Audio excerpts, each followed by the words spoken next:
بعض لوگ جب سنت پڑھتے ہیں نا نماز میں تو نیت دل میں کر رہے ہوتے ہیں کہ یہ نماز واسطے رسول کے. تو دیکھیں اس کے دو مطلب ہو سکتے ہیں. ایک تو یہ کہ عبادت تو میں اللہ کے لیے کر رہا ہوں، لیکن رسول کے واسطے کا مطلب یہ ہے کہ نبی صلی اللہ علیہ وسلم جب قیامت کے دن ملیں گے، آپ سے میری ملاقات ہوگی، تو آپ صلی اللہ علیہ وسلم بھی خوش ہوں گے کہ اس نے میری سنت کو زندہ کیا. تو اس مفہوم کے تحت وہ یوں کہہ رہا ہوتا ہے کہ اللہ کے رسول کے واسطے، یعنی عبادت تو اللہ ہی کے لیے، لیکن رسول اللہ صلی اللہ علیہ وسلم کی شفاعت کا میں مستحق بن جاؤں، اور آپ صلی اللہ علیہ وسلم کی سے جب بروز محشر ملاقات ہو تو آپ صلی اللہ علیہ وسلم مجھ سے خوش ہوں گے کہ چل بھائی تو نے میری سنت کو ماشاءاللہ زندہ کیا. تو یہ نیت ہو سکتی ہے. اور دوسری نیت یہ ہو سکتی ہے کہ میں یہ رسول کو خوش کرنے کے لیے نماز پڑھ رہا ہوں، یعنی یہ نماز ہے ہی رسول کے لیے، اللہ کے لیے نہیں ہے. تو یہ تو خالص شرک ہے. عبادت تو صرف اللہ کے لیے ہوتی ہے. لیکن اگر پہلی والی نیت ہے نا تو وہ شرک تو نہیں ہے، لیکن بہرحال شرک کا ذریعہ بن سکتی ہے وہ. تو اس لیے ہم جب نماز میں نیت کریں تو بس اللہ کے لیے پڑھ رہا ہوں اتنا کافی ہے. باقی نبی صلی اللہ علیہ وسلم تو بروز محشر جب آپ کے علم میں یہ بات لائی جائے گی کہ یہ سنتوں کو بھی زندہ رکھتا تھا، تو آپ صلی اللہ علیہ وسلم کی رضا تو ہمیں انشاءاللہ ملے گی، اور آپ صلی اللہ علیہ وسلم کی شفاعت کا ذریعہ یہ چیز بنے گی، اور حوض کوثر سے پانی پینے کا ذریعہ بنے گی. تو ایسی نیت کرنا جس میں شرک کا وہم بھی ہونا، اس نیت سے ہمیں اجتناب کرنا چاہیے، کیونکہ عبادت ہے نا. عبادت میں پھر شرک میں اور توحید میں بڑا باریک سا فرق رہ جاتا ہے. تو عبادت کو ایسی نیت ہو کہ بالکل آپ اس کو ایکسپلین کر سکیں. تو ایسے مبہم الفاظ نیت میں نہیں کہنے چاہیے، نہ سوچنے چاہیے. تو سیدھا سیدھا نیت کریں، بس اللہ کے لیے میں نماز پڑھ رہا ہوں، بس اتنی نیت کافی ہے. پہلے سوال ہے جی محمد صاحب انڈیا، محمد صاحب کی طرف سے جو انڈیا سے ہیں، کیا نماز میں نیت کے لیے یہ کہنا ضروری ہے کہ میں 4 رکعت فرض نماز پڑھ رہا ہوں، منہ میرا کعبہ شریف کی طرف، امام صاحب کے پیچھے، یا دل میں ہی پتا ہو کہ آپ 4 رکعت فرض پڑھ رہے ہیں تو یہ بھی کافی ہوگا؟ دیکھیں، یہ کہ منہ میرا کعبہ شریف کی طرف اور اس امام کے پیچھے، تو منہ تو کعبہ شریف کی طرف ہوتا ہے تو نماز ہوتی ہے، اس لیے اس کی نیت ضروری نہیں ہے. باقی یہ کہ امام کے پیچھے میں دل میں اتنا ارادہ کافی ہے کہ میں جماعت سے نماز پڑھ رہا ہوں، اب اکیلا نہیں پڑھ رہا. بعض دفعہ انسان صف میں کھڑا ہوتا ہے اپنی نیت باندھ لیتا ہے، تو دل میں بس اتنا ارادہ ہوتا ہی ہے. جب آپ صف میں کھڑے ہیں تو اور کیا کرنے کے لیے کھڑے ہیں؟ اپنی نماز تھوڑی پڑھنے کے لیے کھڑے ہیں. تیسرا مسئلہ یہ کہ 4 رکعت فرض پڑھ رہا ہوں، 2 رکعت فرض پڑھ رہا ہوں، یہ نیت لغو ہے. آپ فجر کے 2 فرض پڑھ رہے ہیں اور آپ نیت یہ کریں میں 4 پڑھ رہا ہوں، تو بھی فجر کے 2 ہی ہوں گی، اس سے کوئی فرق نہیں پڑے گا، کیونکہ وہ اللہ کی طرف سے پہلے سے 2 رکعت متعین ہے. آپ کے 4 کہنے سے وہ فرق نہیں پڑے گا.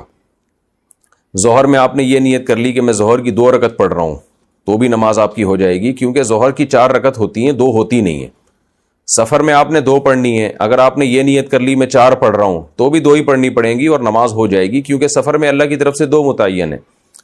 تو صرف اتنی نیت کرنی ہے کہ ظہر ہے یا عصر ہے، کیونکہ ظہر میں آپ کے پاس یہ بھی آپشن تھا کہ آپ پچھلی کوئی قضا پڑھ لیں، یہ بھی آپشن تھا کہ سنت پڑھ لیں، یہ بھی آپشن تھا کہ فرض پڑھ لیں. تو یہ 3 آپشن تھے آپ کے پاس، تو ان میں سے ایک کو آپ نے خود متعین کرنا ہے کہ فرض پڑھ رہا ہوں یا سنتیں.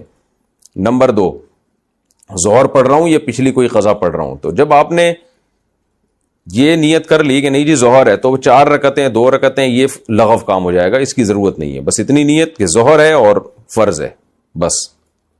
یعنی فرض سے میری مراد کہ ظہر ہے، آج کی ظہر ہے، یہ بھی ضروری نہیں کہ فرض ہے، کیونکہ ظہر تو ہے ہی فرض، تو سنت نہیں ہے. سنتیں پڑھ رہے ہیں تو دل میں یہ نیت ہو کہ یہ ظہر میں سنت پڑھ رہا ہوں، میں فرض نہیں پڑھ رہا. تو بس اتنی کافی ہے. آج کل نیتوں میں بہت زیادہ غلو ہونے لگا ہے. نماز میں نیت ضروری ہے یا تکبیر کہنا کافی ہے؟ فرض نماز میں نیت کرنی ہوگی یا صرف اللہ اکبر بولنا ہوگا؟ اگر نیت کرنی ہوگی تو وہ اردو میں کریں یا عربی میں کریں. سلمہ صاحبہ دبئی سے، دیکھیں نیت نماز میں ضروری ہے، لیکن نیت دل کے ارادے کا نام ہے، اور دل میں ارادہ انسان اپنی زبان میں ہی کرتا ہے جو اس کی مدر لینگویج ہے. بس دل میں نیت کرتا ہے میں نماز پڑھ رہا ہوں، تو بس اتنا کافی ہے. پھر جو نماز ہے اس کی نیت کر لیں، ظہر کی ہے تو ظہر کی نیت کر لیں، عصر کی ہے تو عصر کی، فرض کی ہے تو فرض کی کر لیں.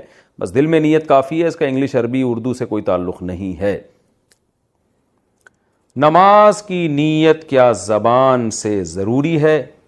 نماز کی نیت کا کیا حکم ہے؟ دل میں نیت کافی ہے یا لفظوں سے نیت کرنا ضروری ہے؟ ابرار احمد سومرو سکھر سے.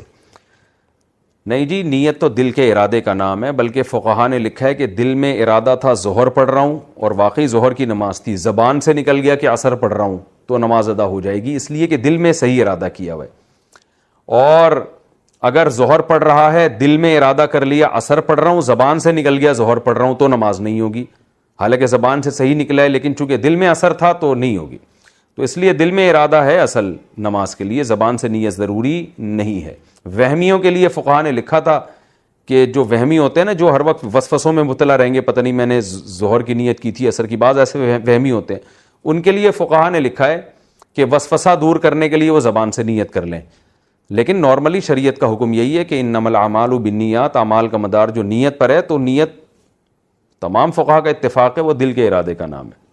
تہجد کی نماز سنت ہے یا نفل؟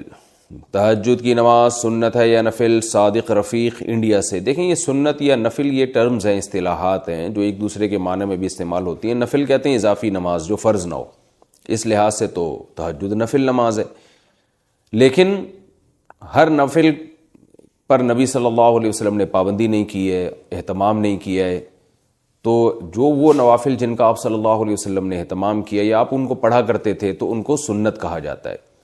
تو اس لیے تہجد اس لحاظ سے نفل ہے کہ فرض واجب نہیں ہے، لیکن اس لحاظ سے سنت ہے کہ محض ایک عام نوافل کی طرح اس کی فضیلت نہیں ہے، بلکہ آپ صلی اللہ علیہ وسلم کی عادت تھی، تو اس لحاظ سے یہ سنت ہے۔ تو بہتر لفظ اس کے لیے سنت ہی ہے، اور یہ عام سنت نہیں ہے، اس کی بے پناہ فضیلت ہے۔ قرآن مجید میں اللہ نے اہل جنت کی جہاں بھی صفات بیان کی ان میں تہجد کا بھی عموماً ذکر کیا ہے، جیسے قرآن مجید میں آتا ہے کہ الذین یبیتون لربہم سجدا وقیاما، ہمارے جو نیک بندے ہیں وہ راتوں کو ہمارے سامنے سجدہ اور قیام کرتے ہیں۔ اور سورہ سجدہ میں اللہ تعالیٰ کے ارشاد ہے تتجافی جنوبہم عن المضاجع یدعون ربہم خوفا وطمعا، کہ ہمارے نیک لوگوں کے پہلو رات کو بستروں سے جدا ہو جاتے ہیں اور اپنے رب کو پکارتے ہیں خوف اور امید سے۔ تو یہ ساری چیزیں ہیں۔ نبی صلی اللہ علیہ وسلم نے ایک صحابی کے بارے میں فرمایا کہ فلاں کتنا ہی اچھا ہے، کاش وہ تہجد پڑھ لیتا۔ تو اس طرح کی روایات ہیں۔ تو آپ صلی اللہ علیہ وسلم نے عبداللہ بن عمر کے بارے میں فرمایا، ان کو وصیت کی، ان کے بارے میں صحابی سے فرمایا کہ یہ تہجد کا اہتمام کریں تو کیا ہی خوب ہے۔ عبداللہ بن عمر فرماتے ہیں اس کے بعد سے میں نے کبھی تہجد نہیں چھوڑی ہے۔ تو ایسی بہت ساری روایات ملتی ہیں۔ سورہ مزمل کا پورا دوسرا رکوع ہے ہی تہجد سے متعلق، ان ربک یعلم انک تقوم ادنی من ثلثی اللیل ونصفہ وثلثہ وطائفۃ من الذین معک واللہ یقدر اللیل والنہار، کہ آپ پوری رات تہجد نہیں پڑھ سکتے، آپ کو دن میں یعنی آپ کے جو ساتھی ہیں ان کو مزاربت بھی کرنی ہے، دنیا کے معاملات بھی نمٹانے ہیں، دن میں بعض دفعہ جہاد بھی کرنا ہے، تو آپ رات کا کچھ حصہ اٹھ جائیے، آپ بھی اور آپ کے ساتھی بھی۔ تو بہت ہی اہتمام ہے، اور فقرؤوا ما تیسر منہ، اور اس میں جتنی تلاوت ممکن ہو آپ اللہ کے سامنے کھڑے ہوں اور قرآن کی تلاوت کیجیے۔ تو یہ اتنی ساری احادیث، اتنی ساری روایات سے علماء کہتے ہیں کہ بہت زیادہ محرومی کا باعث ہے یہ عمل کہ ایک آدمی تہجد نہ پڑھتا ہو۔ اور آپ صلی اللہ علیہ وسلم نے فرمایا کہ رات کے آخری حصے میں اللہ تعالیٰ آسمان دنیا کی طرف آتے ہیں اور یہ ندا لگاتے ہیں حل من مسترزق ارزق له، حل من مستغفر اغفر له، کوئی ہے مجھ سے روزی مانگنے والا میں اس کو روزی دوں، کوئی ہے مجھ سے گناہوں کی معافی مانگنے والا میں اس کو معاف کروں۔ تو اس لیے رات کو جلدی سونا چاہیے، اور تہجد میں رات کے آخری حصے میں جو تہجد کا ٹائم ہے، جو سب سے اچھا ٹائم ہے، ویسے تو کسی بھی وقت رات کو پڑھی جا سکتی ہے، لیکن سب سے افضل ٹائم ہے کہ آپ سوئیں اور سونے کے بعد رات کے آخری حصے میں اٹھیں اور اس وقت راز و نیاز کریں، اللہ کے سامنے دعائیں مانگیں۔ بہت زیادہ اس وقت دعائیں قبول ہوتی ہیں اور نماز کا بہت ثواب ہوتا ہے۔ ان قرآن الفجر کان مشہودا،